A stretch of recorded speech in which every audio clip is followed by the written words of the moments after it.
هدف يلا كفاله الاول والاخير كان ان احنا كل الاطفال اللي في دور الرعايه تطلع كفاله، لان انا اي بليف ان كل طفل مكانه في بيت. البيت الصغير جه برضو مفاجاه، ما كانش بلاند من اول ما يلا كفاله بدات. احنا قعدنا 2.5 سنين نحط ايه هي معايير البيوت الصغيره. الحمد لله ان احنا وصلنا للمعايير ان البيت الواحد بيبقى فيه 6 اطفال، كل 6 اطفال تحت سن السنتين معاهم 3 امهات. بيت صغير، احنا بيت حقيقي، احنا عيله فعلا مع بعضينا.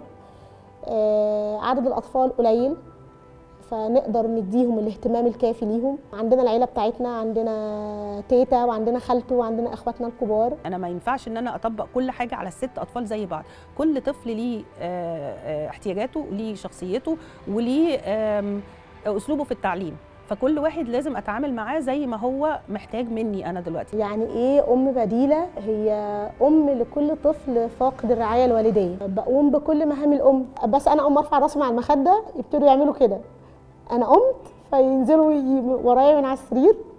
اصلي الفجر وهم بيصلوا معايا، يركبوا فوق ظهري ويقعدوا ويشدوا المصليه وانا بصلي. اكتر كلمه بتبسطني من البنات هنا قوي كلمه ماما، بتبسطني منهم جدا، يعني بتشبع كل الرغبات اللي عندي.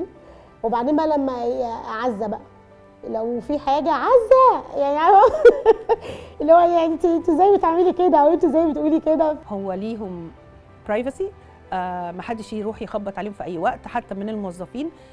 ليهم حياتهم، ليهم حتى الامهات ليهم الاختيار في حاجات كتير، بس هم مبسوطين ان هم حاسين ان هم شركاء معانا. التربيه مش اللي انا بقول لهم اعملوه ما تعملوهوش، التربيه اللي هم بيشوفوه انا بعمله هو ايه. عشان كده انا دايما بقول انا بتربى قبل ما اربي.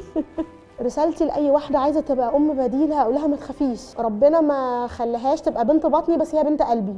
ان نفسي ما يبقاش في طفل محتاجني وطفل في دور الرعايه ابدا. يلا كفاله هي مؤسسه خيريه، هي غير هادفه للربح تحت رعايه وزاره التضامن الاجتماعي. احنا عندنا اوجه للتبرع كتير جدا ومحتاجين دعم كتير جدا، بالذات للبيت الصغير اللي احنا لسه بادئين اول بايلوت ليه او اول بيت. عندنا اوبشنز كتير للتبرع واسهلها خالص حتى لو حد محتاج ان حد يجي له لحد البيت. احنا عندنا رقم على الصفحه للكاستمر سيرفيس، يكلمنا وهنبعت مندوب من عندنا يقدر ياخد منه التبرعات ويديله الوصل. دلوقتي احنا فتحنا اول بيت صغير وان شاء الله باذن الله نقدر نفتح 30 بيت صغير في خلال ال10 سنين الجايين ان شاء الله.